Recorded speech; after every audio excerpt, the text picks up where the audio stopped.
võime alustada, jah, väga hea. Tere!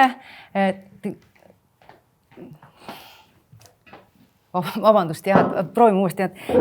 Tere, head! See on Nikolai.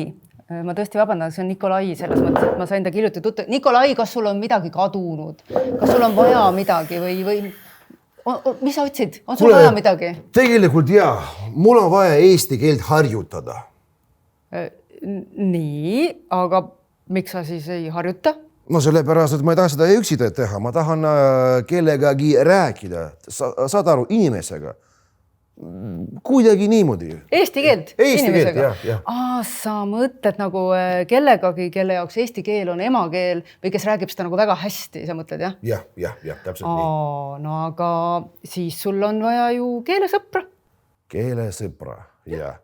No aga vaata, mul ei ole keelesõpru, jah, aga siis mul on vaja teada saada, kuidas eesti keeles on sõna, ma ei tea, kahvimolka.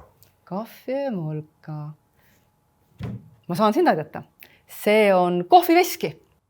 Kohviveski. Kohviveski. Kohvi, tead, kohviveski. No, jahvatab.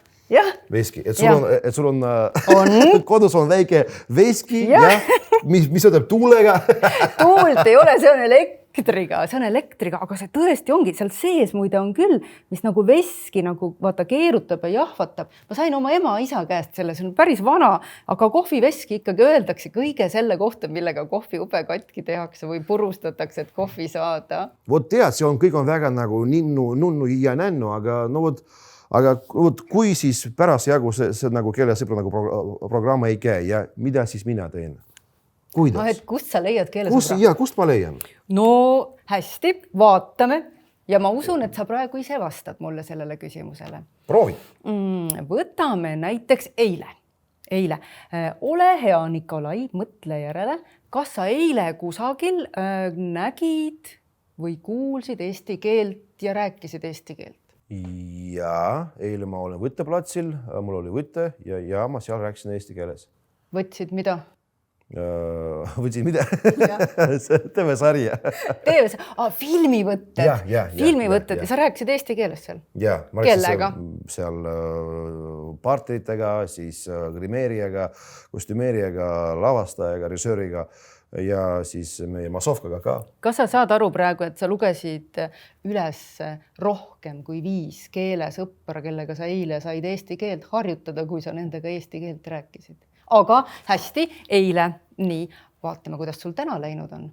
Kas sa täna oled näinud kusagil eesti keelt, kuulnud eesti keelt? Täna ma olin kodus terve päev. Mul oli... Ei, kuule, mul on lapsel on see Eesti laulude raamat, mis sa teed lahti, vaatad nupu ja siis tuleb mingi Eesti laul. Eestikeelne nagu laulik, mis ise laulab. Eesti laulik. Ja laulik, just täpselt. Ja lauluraamat on ka õige. Ausalt öeldes me ütleme rohkem nagu laulik ikkagi. Laulik. Ja laulik. Ahaa, nii et isegi nagu sul on lauluraamatust, laulikust keelesõber ju. Ühel heal päeval võib-olla sa saad selle raamatu abil ka oma pojale õpetada eestikeelseid laule. Ja siis on ta teie nagu ühine keelesõber. No võt, nüüd sa ju ise vastasid mulle, Nikolai, et tegelikult eesti keelt on igal pool.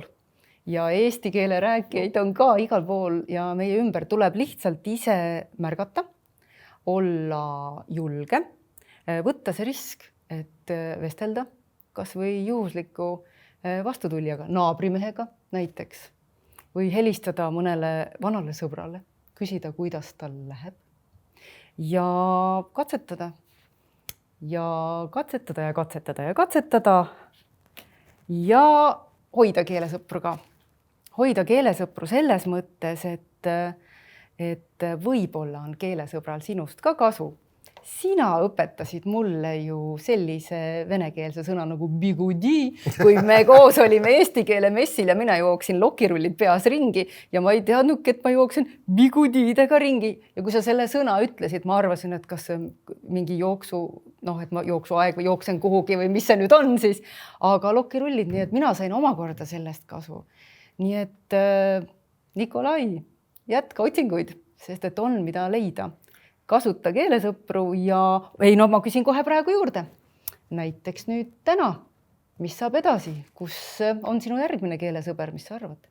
No ma ütlen ausalt, et praeguseks mul on üks väga hea ja ilus keelesõber on siin minu vasakult poolt.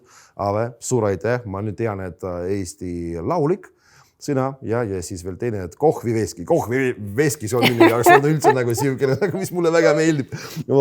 Aga siis pärast ma täna mängin teatris ühe etenduse ja ma mängin seda eesti keeles. Sa ju mängid seda etendust mitu korda, eks ole? Seega see on nagu sõnade kordamine.